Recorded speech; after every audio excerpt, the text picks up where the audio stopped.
In the tradition of Malcolm X, peace be unto you. Bismillah ar-Rahman ar-Rahim. Alhamdulillahi Rabbil Alameen. Wassalatu wassalam ala Rasulihi al-Kareem. Wa ashadu an la ilaha illallah. Wa ashadu anna Muhammadan Rasulullah. Allahumma salla wa salam wa barak alayhi wa ala ashabih wal muslimin ajma'in. I'd like to talk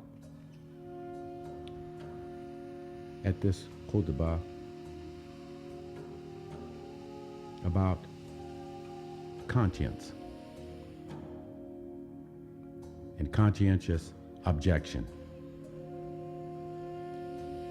There is no man or woman more wretched than one with a guilty conscience. Conscience is like an inner mirror continually reflecting self-moral valuations of our behaviors back to us. It is nafs lawama, according to Quran, the self-accusing soul. It responds to our inner intentions and actions. It is not merely an unconscious knee-jerk reaction to accidental circumstances in which we find ourselves. Generally, conscientiousness is defined as an inner feeling or voice, viewed as acting as a guide to the rightness or wrongness of one's behavior. It is more than just a guide. In the New Testament, the Greek word synodesis means with knowledge.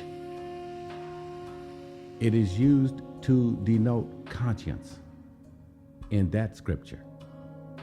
Both these terms point to conscience as being a stinging spur within us, because an act of conscientious intelligence is a deep feeling.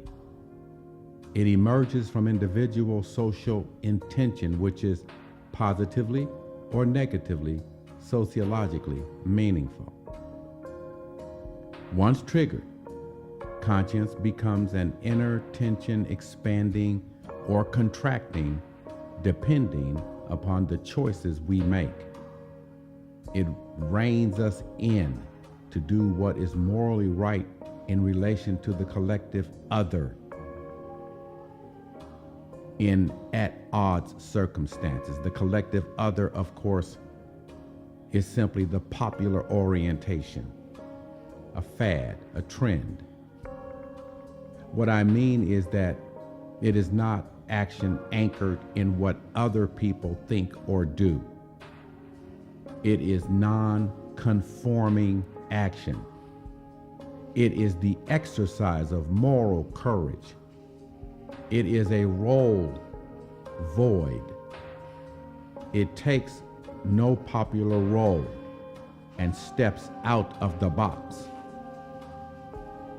It is the willingness to make up or take up arms against a sea of troubles and by opposing in them. What always runs parallel with social action is conscientious objection. Do they run together closely, or do they run far apart from one another? In other words, conscientious action may or may not conform with collective normative standards at a particular time. Conscientious objection is the antithesis of popular opinion, defective reasoning, bad laws, and bad people. It is expressed and acted upon as conscientious objection and moral courage. It is not a person saying, I am right and you're wrong. It is a person saying, hey, I'm not feeling that. Therefore, it may be social action branded by society as illegal, but is in fact the moral arrowhead because it is right social action. We have many examples of conscientious objectors. Jesus of Nazareth, Muhammad ibn Abdullah, alayhi salam, Martin Luther, Malcolm X, Malik Ashabaz, and Dr. Martin Luther King are good examples of conscientious objection combined with moral courage. They should be imitated.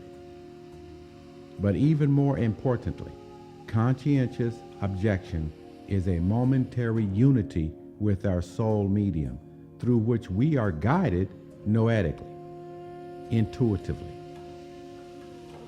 It is a bona fide, transcendentally free self, reflecting thought. It is a loudspeaker to the world. I don't feel right about what is being done. Assalamu alaikum wa rahmatullahi wa barakatuhu.